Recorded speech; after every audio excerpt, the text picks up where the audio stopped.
జై శ్రీరామ్. అందరికీ నమస్కారం. వెల్కమ్ టు న్యూస్ అఖండ. నేను మీ కస్తూరి శ్రీధర్. మిత్రులారా, పాకిస్తాన్లో మైనార్టీలైనటువంటి హిందువుల పరిస్థితి ఏ విధంగా ఉండదో చెప్పడానికి ఈ న్యూసే ఒక ఉదాహరణ. మీకు డానిష్ కనేరియా తెలుసు కదా, ఈయన పాకిస్తాన్ క్రికెటర్ అన్నమాట.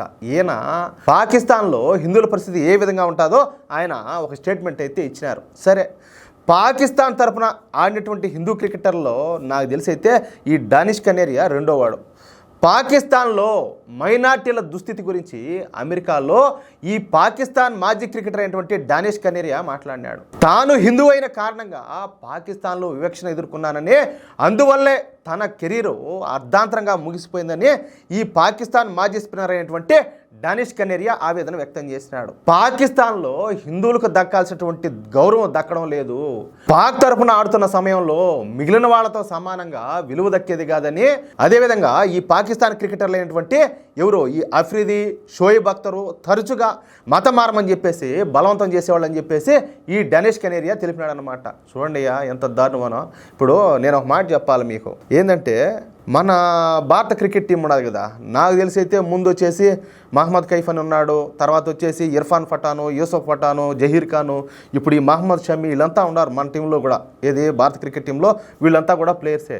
నాకు తెలిసి వాళ్ళు ఎంతసేపటికి ఈ కులము ఆ మతం అనేది లేకుండా వీళ్ళందరూ కలిసి ఏం చేస్తారు, మన దేశాన్ని గెలిపించుకోవాలా, మన దేశం యొక్క గౌరవాన్ని నిలబెట్టుకోవాలని చెప్పేసి వాళ్ళు క్రికెట్ ఆడతారు. అంతేగాని ఈ దారుణం ఏంది, ఇదే ఏంది ఈ దారుణం అంటాలే కాదు.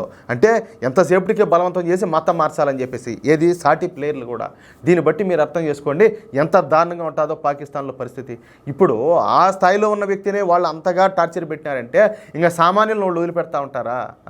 అయితే ఈయన ఈ కారణంగానే, అంటే హిందువుల పట్ల వివక్ష కారణంగానే పాకిస్తాన్ వదిలిపెట్టి యుఎస్లో స్థిరపడాల్సి వచ్చిందని చెప్పినాడు. అలాగే ఆయన మాట్లాడుతా ప్రపంచంలో ఉన్నటువంటి హిందువులందరూ కూడా ఖచ్చితంగా పాకిస్తాన్లో హిందువులు ఎదుర్కొంటున్నటువంటి వివక్షకు వ్యతిరేకంగా ప్రతి ఒక్కరు కూడా గొంతెత్తి మాట్లాడాలా. ఇది చాలా అవసరము.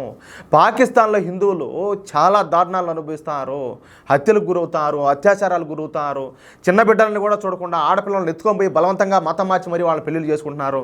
కాబట్టి హిందూ సమాజం ప్రతి ఒక్కరు కూడా ఈ పాకిస్తాన్లో జరుగుతున్నటువంటి ఈ దారుణాలపైన ప్రతి ఒక్కరు కూడా క్వశ్చన్ చేయాలని చెప్పేసి అమెరికాలో ఉంటున్నటువంటి ఈ డానిష్ కనేరియా ఈ స్టేట్మెంట్ అయితే ఇచ్చాడు. చూడండి ఇంకా పాకిస్తాన్లో పరిస్థితి ఎట్లున్నదో. కానీ ఏడ కొంతమంది ఉన్నారు, అన్ని సకల సౌకర్యాలు అనుభవిస్తా కూడా డిక్కి బలిసి కొట్టుకుంటూ ఉంటారు. పైగా ఏంటంటే ఇక్కడ మెజార్టీ ప్రజలైనటువంటి హిందువుల్ని ఏది కనీసం మన పండగలు చేసుకునేదానికి కూడా అవకాశం లేకుండా రాళ్ళేను రప్పలేను మాలుతారు. ఇప్పుడు మేము మైనార్టీలుగా ఉండే దేశాల్లోనూ మా బతుకు అట్టే ఉండే, మెజార్టీలుగా ఉండే కాడ మా బతుకులు అట్టే ఉండే. ఏంది నాయన ఇది స్వామి, ఏంది ఇదే?